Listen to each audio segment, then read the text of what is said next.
The countdown is on and employers are scrambling to get all the information they need as a new law will soon go into effect that means overtime pay for millions more workers across the country.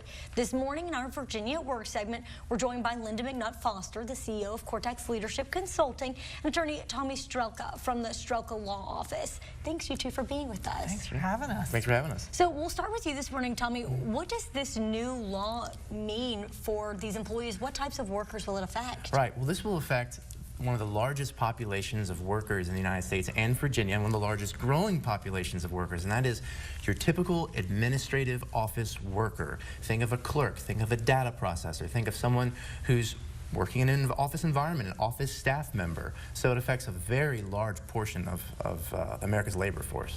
So tell us, and for someone who hasn't heard of it, explain to us what this law is. Right, it's a big change. So this is a federal law. It's the Fair Labor Standards Act, or FLSA, and this regards overtime, and this applies to all employers. And what has changed is a salary level that determines whether or not an administrative office employee is exempt from the FLSA or whether it applies. So previously, or as it is today, if an employer has an administrative office assistant, let's say, and they pay that administrative office assistant $25,000 in salary. Today, that office assistant is not owed any overtime if that office assistant works more than 40 hours a week. But come December 1st, the salary level will be updated and increased to $47,476, meaning that if the employer now pays an office assistant $25,000, $35,000, $45,000 in salary, and that office assistant does work more than 40 hours a week, and that includes emails at home, phone calls in the morning. You know, we're very wired in a workforce these days, so if that employee works more than 40 hours a week, that employer is going to have to pay them overtime now, so it's a big deal. Yes, now, Lynda, that begs the question, how can an employer prepare for this? Yeah, I think a lot of employers are preparing for this through their HR departments, you know, sort of looking at each employee, seeing what they pay, trying to figure out whether they need to up them to the $47,000 or put them on hourly.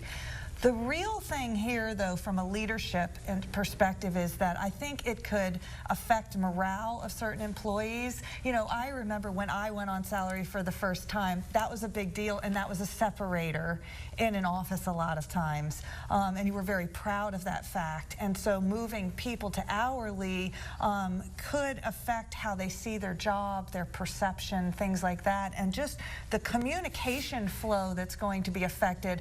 You know, dedicated great employees are always answering their emails at night and on weekends, getting back to customers quickly whenever they get it, especially in the business-to-business realm.